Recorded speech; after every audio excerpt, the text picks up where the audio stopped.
নমস্কার সবাইকে, আমার চ্যানেলে তোমাদের সকলকে স্বাগত। আশা করি তোমরা সকলেই খুব ভালো আছো আর আমিও অনেক ভালো আছি।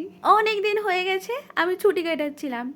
এইবার মা আমাকে স্ট্রিক্টলি জানিয়ে দিয়েছে অনেক ছুটি কাটানো হয়ে গেছে, এইবার আগের রুটিনে তোমাকে ফিরে যেতেই হবে। আমার এক্সাম শেষ হয়েছে মোটামুটি 20-21 দিন মতন হবে, কিন্তু জানো তো যখন এক্সাম চলছিল না আমি সারাক্ষণ ভাবতাম যে কবে এক্সাম শেষ হবে, এক্সামের পরের দিনগুলো আমি নিজের মতন করে কাটাতে পারবো। আমার মাথার মধ্যে না থাকবে এক্সামের চাপ, না থাকবে পড়াশোনার চাপ। কিন্তু এখন আমি ভালোভাবে রিয়েলাইজ করতে পারছি যে আগের লাইফটাই হয়তো এখনকার থেকে বেশি বেটার ছিল। পড়তে পড়তে মা আমাকে হঠাৎ করে ডাক দেয়, বাইরে বেরোতেই দেখি দিদুন দাঁড়িয়েছে। আমি তো দিদুন আর দাদুকে দেখেই অবাক। আর এই টাইমটা আমার এমনই ফিল হচ্ছিল যেন আমি নিজের ছোটবেলায় ফিরে গেছি, আর দিদুন আর দাদু আমার সামনে বসে আছে। জানো তো আমি না ভীষণ পরিমাণে গল্প করতে ভালোবাসি, আর দিদুন হলো আমার সেই গল্প করার পার্টনার। আর দিদুনের সাথে যে আমার কত গল্প জমেছিল সেগুলোই আমি দিদুনকে আস্তে আস্তে বলছিলাম। আর দিদুনকে আমি বলেছিলাম যে তাহলে তুমি আমার মাথাটা একটু ম্যাসাজ করে দাও না গো, অনেক দিন হয়ে গেল তুমি আমার মাথাটা একটুও ম্যাসাজ করে দাও না। ছোটবেলায় জানো তো দিদুন যখনই আমাদের বাড়িতে আসতো রাত্রেবেলায় এইভাবে আমার মাথায় হাত বুলিয়ে গল্প শুনিয়ে শুনিয়ে আমাকে ঘুম পাড়াতো। আর এই মুহূর্তে দাঁড়িয়ে সেই সব দিনগুলোকে না আমি ভীষণভাবে মিস করি। প্রায়শই আমার মনে হয় যে কোনো একটা ভাবে যদি আবার ছোটবেলাতে ফিরে যাওয়া যেত তাহলে হয়তো খুব ভালো হতো। বাই দ্য ওয়ে, গন্ধ পেয়েই রান্নাঘরে গিয়ে দেখি আজকে মাটন রান্না হচ্ছে। আর অনেস্টলি একটা কথা বলি, আমার মা কিন্তু দারুণ মাটন রান্না করে। আর এই কাকুটা না অনেক দিন পর আমাদের বাড়িতে আসলো।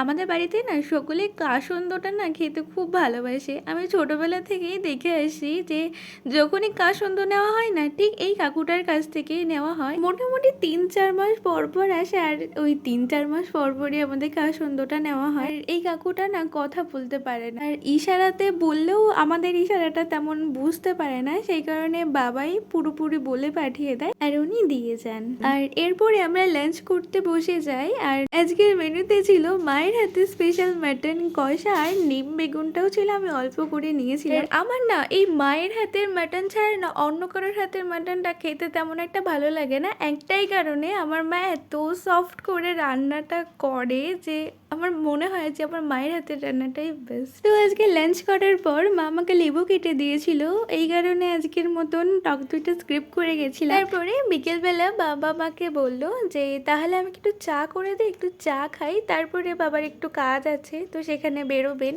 তাই জন্য আমি আবার এখানে চলে আসি চা করতে। হ্যাঁ, এখন শুধু বাবাই চা খাবে, কারণ এই টাইমটা না বাবার চা খেতে খেতে একটা নেশা হয়ে গেছে, তাই জন্যই আমি চাটা বাবাকে করে দিলাম। আর চা করতে গিয়েও ঘটিয়েছি আর এক কাণ্ড, সেটা তোমরা লাস্ট অবধি দেখলেই বুঝতে পারবে। আসলে আমার একটা হাতে ছিল ক্যামেরা আর আরেক হাত দিয়ে আমি চাটাকে ঢালছিলাম, সেই কারণে দেখো বারবার বাটিটা আমার বেঁকে যাচ্ছে, আর লাস্টে প্লেটের মধ্যেই অনেকটা চা পড়ে গেছে। যাই হোক, তাতে প্রবলেম নেই, তাও আমি বাবাকে দিয়ে দিয়েছি। আর বাবা তো অল টাইম আমার রান্না খেয়েও বলে যে হ্যাঁ খুব ভালো হয়েছে, তাতে যদি নুন চিনি সব বেশি বেশিও হয় তাতেও বলবে যে হ্যাঁ ভালো হয়েছে। তো যাই হোক, এই কারণে আমি আর এখন বাবাকে বলি না যে কেমন হয়েছে বলো। তারপরে সন্ধেবেলায় গেছিলাম একটু রাধা মাধবের মন্দিরে। এই মন্দিরটা না আমাদের বাড়ি থেকে বেশ খানিকটা দূরে। আমি না এর আগে যখন এসেছিলাম তখন এই মন্দিরটা হয়েছিল না, এইবারই দেখলাম কি সুন্দর করে রাধা মাধবের মন্দিরটা হয়েছে, আর এত সুন্দর করে সাজিয়েছে যে পুরো চোখ জুড়িয়ে যাচ্ছে। আর পাশেই দেখলাম ছোট্টখাটো একটা মেলা হচ্ছিল, তো ভাবলাম একটু যাই মেলা থেকেও ঘুরে আসি। আর সবার ফার্স্টে এখান থেকে আইসক্রিম নিয়ে নিয়েছিলাম, এত গরম আর পারা যাচ্ছিল না।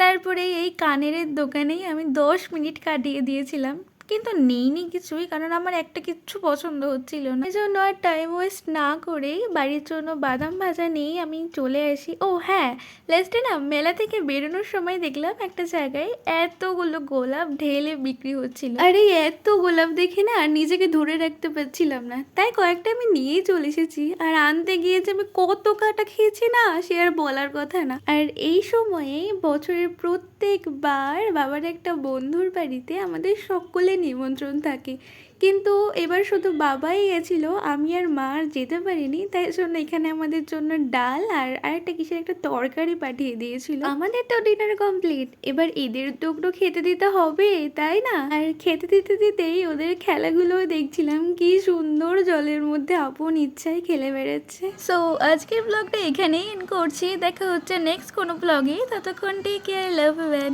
বাই।